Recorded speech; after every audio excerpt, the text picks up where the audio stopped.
Do you ever wonder what might lie out there deep in space? Do you want to believe we're not alone, that somewhere in the universe, intelligent life may actually exist? Our next guest says there is life out there. It does exist. Dr. Charles Hall says he spent 2 years working with extraterrestrial beings during his time with the American military. He claims the US military has actually been in contact with alien species for years. And Dr. Charles Hall is here to explain, along with his wife Marie, live from what Bugs Bunny used to call Albuquerque, New Mexico. Now, thank you both for your time. Terrific to have you with us. Firstly, Charles, can you tell us your story of how you managed to come into contact with these beings as you worked with the military? I'm a Vietnam veteran, and I enlisted in the Air Force in July 1964, and I was trained as a weather observer, and I was sent to Nellis Air Force Base, Nevada, outside Las Vegas, Nevada, and for 2.5 years I was sent up to the gunnery ranges up at Indian Springs, and I was given a clearance to allow me to go anywhere in Dreamland as long as I was alone.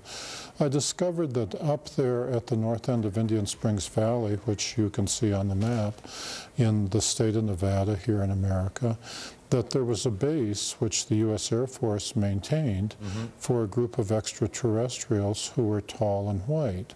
And I, as the duty weather observer, was allowed to go up there, or they were allowed to come down to where I was. And the interaction took place over more than 2 years. Wow. During those 2 years, I also came across, I also interacted to a lesser extent with the Roswell Greys, and I've also personally talked with the extraterrestrials that I call the Norwegians with 24 teeth, who come here from a very nearby star, perhaps Bernard star. And my experiences, my presentations, my books are unique because I'm the only person that I know of that was allowed to interact with the extraterrestrials, the tall whites, for more than 2 years. So 3 different species of aliens you're talking about there, Charles? Yeah, can you describe what they look like, what they were like? Well, I'll start with the tall whites. They're thinner than we are, and they're very frail. Throughout most of their life, they are the same height as I am, 5'11", but they live 10 times longer than humans. They live 600 or 800 years.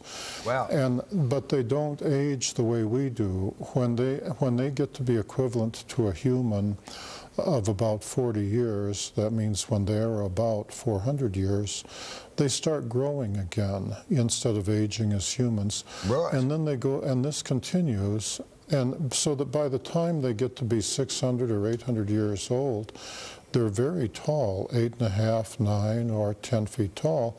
But this is not necessarily good because their skeleton grows more than their internal organs. And so there comes a time after 600 or 800 years when their skeleton, their body is tall, but their organs can't support it. At which time they die a natural death, because they're just flesh and blood creatures like we are. If they injure themselves, it takes them 10 times longer to heal up than a human. Yeah. So there's a trade-off. Yeah, right. They still look fresh as a daisy when they go, though. They look like Tilda Swinton.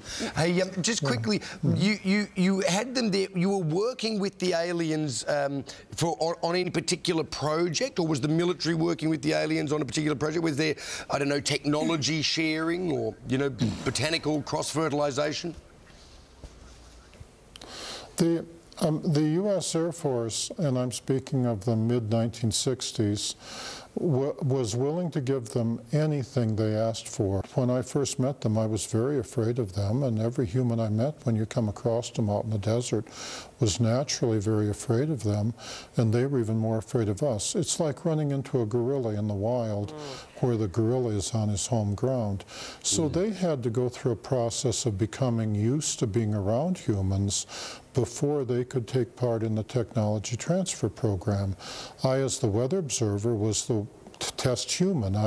As an enlisted man, I was expendable. You know, Sure. I was the one they send out there and Always say, the weather guy. practice talking to Charlie. And Marie, let's bring you in. You've never seen these things for yourself. Are you a believer? Because probably a lot of people watching this morning are going to think, I don't believe him. It's ridiculous. How could it be possible? Well, Charles was very intelligent in that he waited until we'd been married a couple of months before he told me about the extraterrestrials coming into his barracks at night. And he said, well, what do you think? And I said, I really don't care. I have never given any thought as to whether they exist or not, and I really don't care. I've known Charles. We've been married over 43 years. He may be a character, but I am his character reference, and I totally